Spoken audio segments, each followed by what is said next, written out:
Eu estou recebendo aqui um grande amigo e um grande profissional que muito contribui, né, com o nosso programa Falas de Paraná, o Francisco Pinto, analista tributário da Receita Federal, já aposentado, bacharel em Direito. Boa tarde, seja bem-vindo. Boa tarde, Wilson. Prazer. Obrigado mais uma vez pela recepção, pelo convite do programa. Um prazer estar aqui com vocês. E desta vez falando sobre a declaração do Imposto Territorial Rural, que já tem prazo para finalizar, né?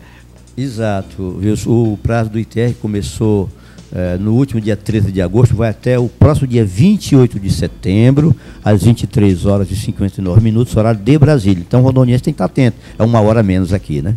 Tem a declaração do Imposto de Renda e tem o ITR. O que é o ITR para quem está assistindo a gente agora? Bem, o ITR é o Imposto Territorial Rural de competência da União e é o imposto cuja função não é a função primária, não é bem arrecadação, é regular a exploração e a posse da propriedade rural para evitar os grandes latifúndios improdutivos e a especulação. Então, a função priori é regular então, o uso e a exploração da atividade rural. Mas, claro, também tem a função de arrecadação. Tanto é que os municípios se beneficiam disso, ficando com 50% da arrecadação do ITR, que a União faz, para poder investir para a população do município. E quem é obrigado a fazer a declaração?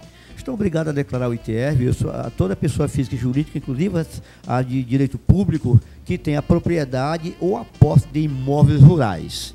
Então, quem tem, não precisa estar registrado no cartório de registro de imóvel. Se ele tem a propriedade ou a posse, então está obrigado a declarar. É claro que tem algumas situações de isenções e de imunidade. Por exemplo, quem tem um único imóvel de até 100 hectares na nossa região, então ele é imune, ele não está obrigado a pagar o imposto, mas tem que prestar informações, né? Ele faz a declaração ou ele faz uma atualização cadastral. Então, até 100 hectares, a pessoa que tem a pequena gleba rural, então esse não chega a pagar o imposto, desde que ele não tenha mais um outro imóvel.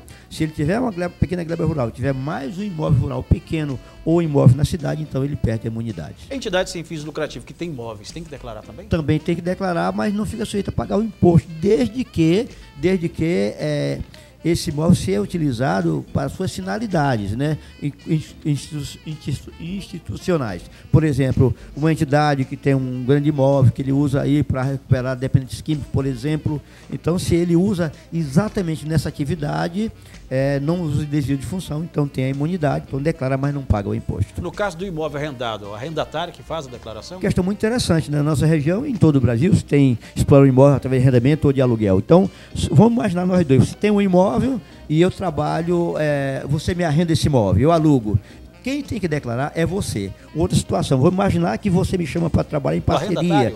O arrendatário, aquele que arrenda o imóvel, o dono do imóvel, é que declara. O outro pode fazer acerto particular, mas ele não fica obrigado a declarar. E outra situação é em parceria. Você me chama para trabalhar em parceria, você tem um imóvel, nós vamos explorar e dividir os lucros. Nesse caso, você também, ou aquele titular, ou que tem a posse do imóvel, é que declara o ITR.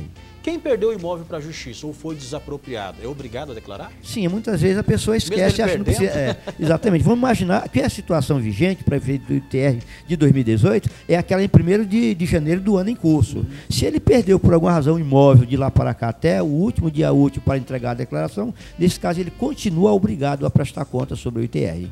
O ITR incide todo o imóvel rural, dentro das reservas também, inseridos na reserva legal? Como é que funciona? Interessante usar isso, permite ampliar a explicação. Veja, o ITR, você paga o imposto sobre a propriedade, né? É sobre a propriedade. E é sobre o imóvel pelo seu valor venal. Todo ano a prefeitura precisa informar para a Receita o valor venal do imóvel, para que na hora de calcular o ITR seja levado em conta isso.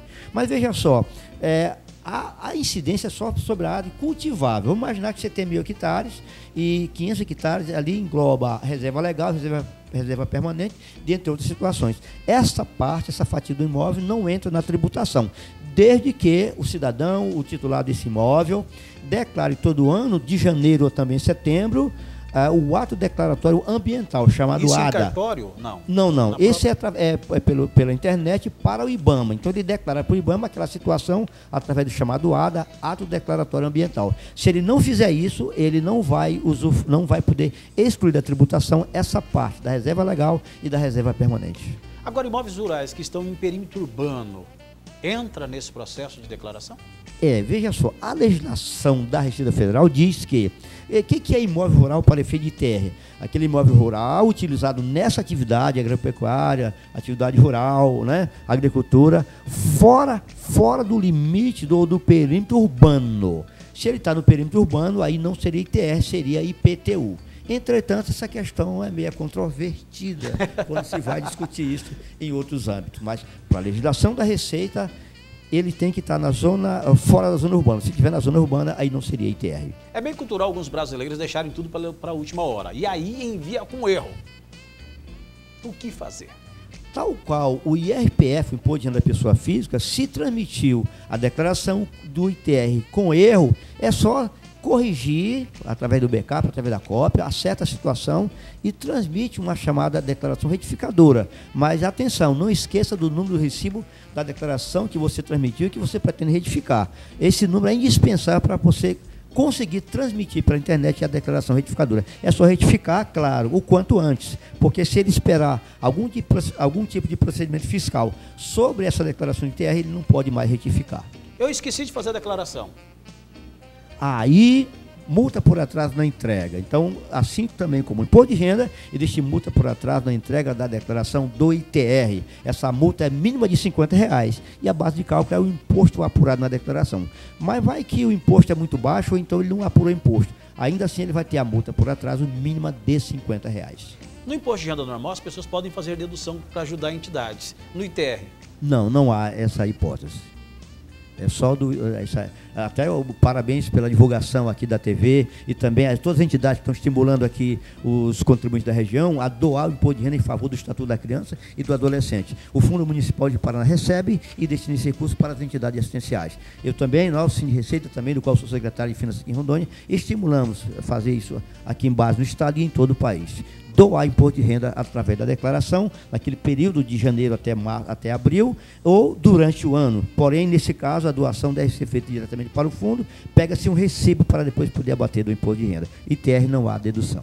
O prazo está chegando ao fim, a corrida agora é contra o tempo, então. Exatamente, o prazo vence no próximo dia 28 de setembro, às 23h59, horário de Brasília, portanto aqui seria quase 11 da noite. Então, não deixe para a última hora, transmita o quanto antes sua declaração para evitar a multa por atraso na entrega. E uma dica, procure fazer direitinho para não ter problema, porque os municípios aqui de Rondônia estão fazendo o convênio do ITR, inclusive de Paraná, já começou a atuar na questão, né? É verdade, tem um convênio feito com os municípios, antigamente destinava 50% ao município, 50% à União. Agora parece que o município está fazendo esse convênio com a Receita, está ficando com praticamente 100%, né? Isso mesmo, isso é uma situação interessante. São 5.570 municípios, apenas 2.225 tem um convênio do ITR. Segundo o artigo 158 da Constituição Federal, Wilson, o município de Braços Cruzados recebe 50% da arrecadação do ITR em favor dele. Se ele faz o convênio nos termos da Constituição Federal, artigo 153, parágrafo 4, aí se ele começa a executar o programa, fiscalizar, arrecadar, aí o ITR é 100% em favor do município. Se o município fez o convênio em 2015, ele pode cobrar os anos retroativos de 2013 e 2014? Sem nenhum problema, porque o que poderia estar em discussão aí seria alguém instituir o imposto e cobrar com efeito retroativo. Isso não pode. Mas essa questão procedimental do convênio do ITR, instituído agora, não importa quando, e a Receita Federal liberar para o município fiscalizar os anos anteriores, sem nenhum problema, isso não há impedimento na legislação. Quero agradecer mais uma vez sua presença e o esclarecimento aos nossos telespectadores, informações precisas e com qualidade aqui no Fala de Paraná. Eu vejo mais uma vez, obrigado pelo privilégio de ser entrevistado por você e uma boa tarde a todos. Falei com o Francisco Pinto, analista tributário da Receita Federal aposentado e bacharel em Direito, secretário de Finanças do Cine Receita em Rondônia e integrante do Profas do Tribunal de Contas do Estado. Muitas qualidades que fazem desse profissional um profissional de sucesso, sempre nos bem informado.